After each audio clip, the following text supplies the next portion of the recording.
Listen to that engine. Well, yeah, this is a Ferrari 355, the universally loved, well, successor, I guess, to the universally hated 348. But this is no ordinary 355. This is a 355 tuned to the specs of one Jeff Segal.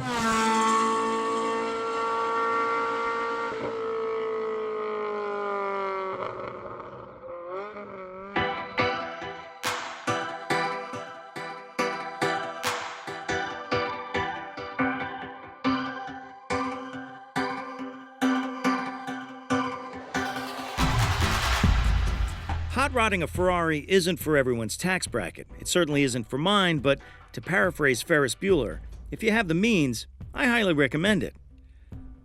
The Ferrari 355 has a lot in common with that older 348.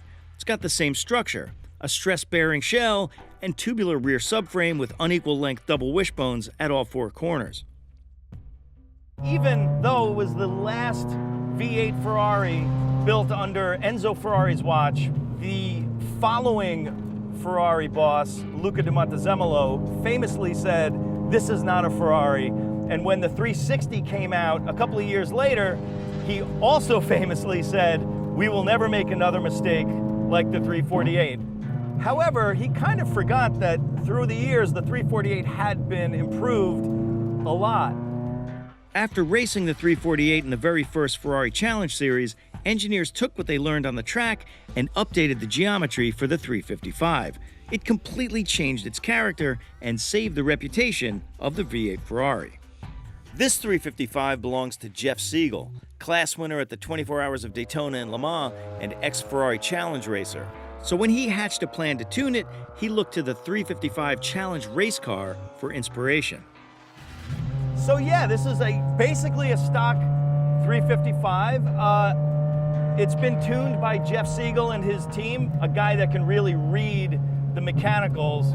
So Jeff's plan was to make it a real driver's Ferrari, a car that took away the compromises that Ferrari may have made for comfort, but not too many. Jeff's approach to dynamics tuning was a lot of small tweaks, and one big one.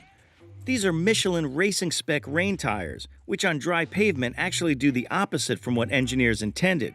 Jeff says they add ride compliance, but they're also more engaging to drive. That is, higher lap times in a race, but more fun on the road. Stiffer springs add extra body control over those tires, and Jeff kept the factory 2-mode Bilstein dampers. And of course, from his Ferrari Challenge experience, he fine-tuned the alignment and ride height settings to sharpen its responses. The result is race car and road car in perfect proportions.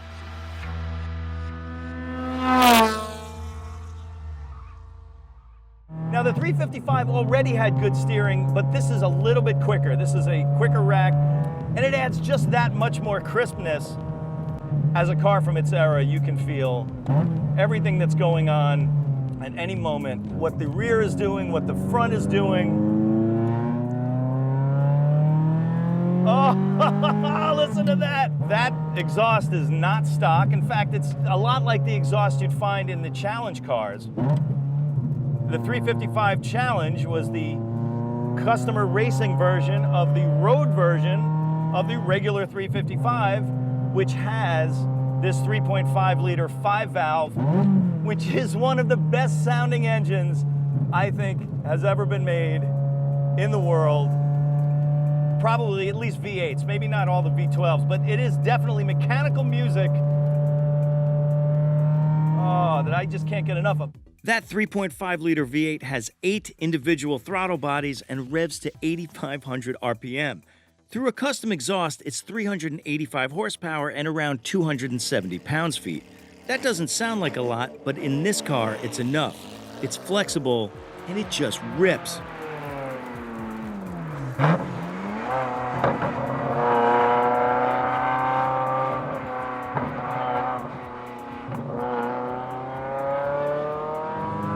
It's an easy car to drive, slow or fast. When it breaks away, it's very, very easy to catch.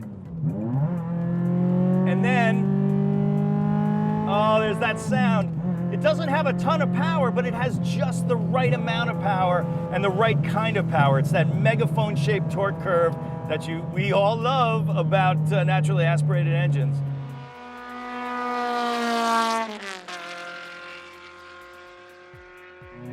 F40 steering wheel gets rid of the, sort of standard Ferrari steering wheel.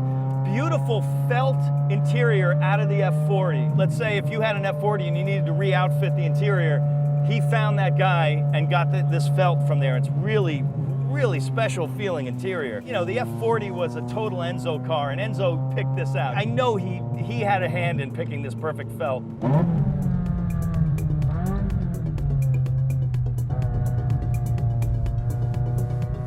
It does take some thought to drive. It's like, yes, it's got gated shifters, which are gorgeous, but it's got a light flywheel, high clutch engagement, so you have to really think about getting every shift right. But once you do that, it's so rewarding in the way the best vintage cars are to drive, and it's also rewarding in the best modern cars of this car's era are to drive.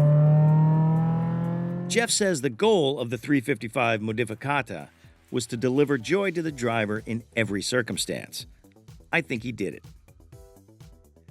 Now about those tires.